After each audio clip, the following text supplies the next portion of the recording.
But eventually we're going to put tariffs on chips. We're going to put tariffs on oil and gas. That'll happen fairly soon. I think around the 18th of February. And we're going to put a lot of tariffs on steel. Am I going to impose tariffs on the European Union? Do you want the truthful answer, or should I give you a political answer? Absolutely. Absolutely. The European Union has treated us so terribly. And tariffs don't cause inflation, they cause success. They cause big success. So we're going to have great success. There could be some temporary short-term disruption, and people will understand that. Let me tell you, in all cases, they all want to make deals. There's nobody that doesn't want to make deals. They've been abusers, and they want to make deals. And on trade, I have decided, for purposes of fairness, that I will charge a reciprocal tariff, meaning whatever countries charge the United States of America, we will charge them. No more, no less. In other words, they charge us a tax or tariff, and we charge them the exact same tax or tariff.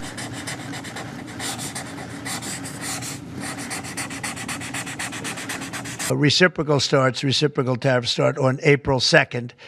And I wanted to make it April 1st, but I didn't want to go April Fool's Day, because that costs a lot of money, but that one day. But so we're going April 2nd. But very importantly, tomorrow tariffs 25% on Canada and 25% on Mexico, and that'll start. So they're going to have a tariff. So what they have to do is build their car plants, frankly, and other things in the United States, in which case they have no tariffs. This 10 tariff takes effect. It'll be 20% on China now. How high are you willing to go against China? Well, I can't say. It depends on what they do with their currency. It depends on what they do in terms of a retaliation, with some kind of an economic retaliation, which I don't think they're going to retaliate too much. Same thing for Mexico. One for Canada, one for Mexico. Yes, sir. They've been in the news lately, haven't they? And I spoke to the president of Mexico, wonderful woman, today, and we helped them out with the problem they were having to do with the tariffs, short-term tariffs. This MCA exemption that you're essentially announcing today for this 1 month? It's just a modification, short-term, because I didn't want to hurt the American. It would have hurt the American car companies if I did that. Would you consider the same sort of exemption or pause for the auto tariffs you're talking about next month? We're not looking at that now. How do you assure that the car coming into the country is fully built? Could an automaker in Germany say, leave the tires off a car?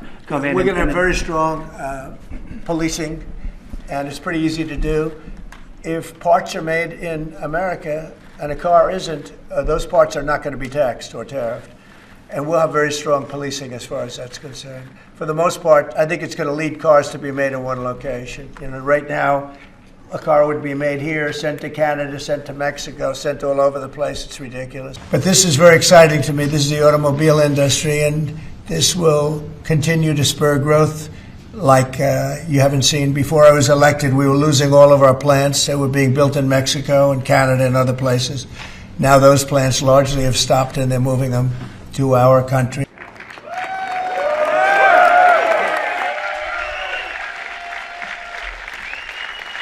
My fellow Americans, this is Liberation Day, waiting for a long time. April 2nd, 2025 will forever be remembered as the day American industry was reborn, the day America's destiny was reclaimed, and the day that we began to make America wealthy again. We're going to make it wealthy, good and wealthy. For decades, our country has been looted, pillaged, raped, and plundered by nations near and far, both friend and foe alike. Secretary of Commerce, Howard Lutnick. Thanks, Howard. So, if you look at that, China, first row, China, 67%. That's tariffs charged to the USA, including currency manipulation and trade barriers. So 67%, I think you can, for the most part, see it. That's a 10. That's a good one.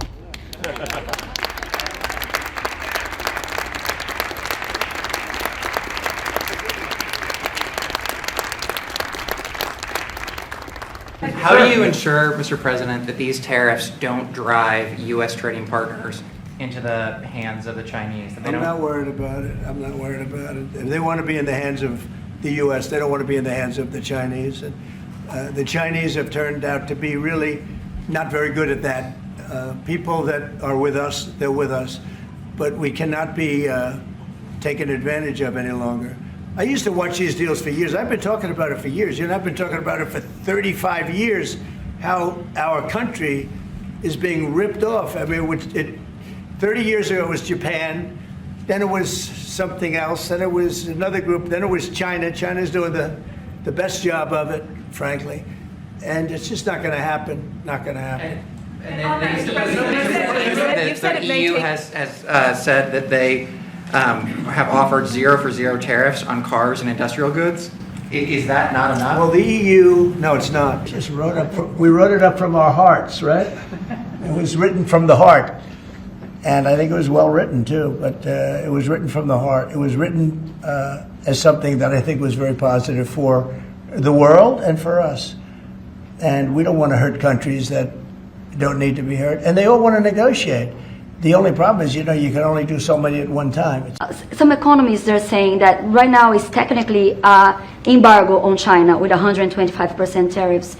Are you concerned of escalation beyond the trade war with China? No, I'm not concerned. I think President Xi is a very smart guy, and I think we'll end up making a very good deal for both. But, you know, we've been treated so badly for so many years. Again, we allowed that to happen. We've been treated so badly for so many years. But no, I don't expect that. I think President Xi is one of the very smart people of the world, and I don't think he'd allow that to happen. And we're very powerful. This country is very powerful. Let me tell you, it's far more powerful than people understand. We have weaponry that nobody has any idea what it is, and it is the most powerful weapons in the world that we have. More powerful than anybody, not even close. So nobody's going to do that, but I think that if that's what you're referring to, maybe it's not. Yes. Do you have to increase tariffs on China even more before they come to the table or give you a phone I call? can't imagine it. No, I can't imagine it. I don't think I'll have to do it. I don't think we'll have to do it more. We calculated it very carefully.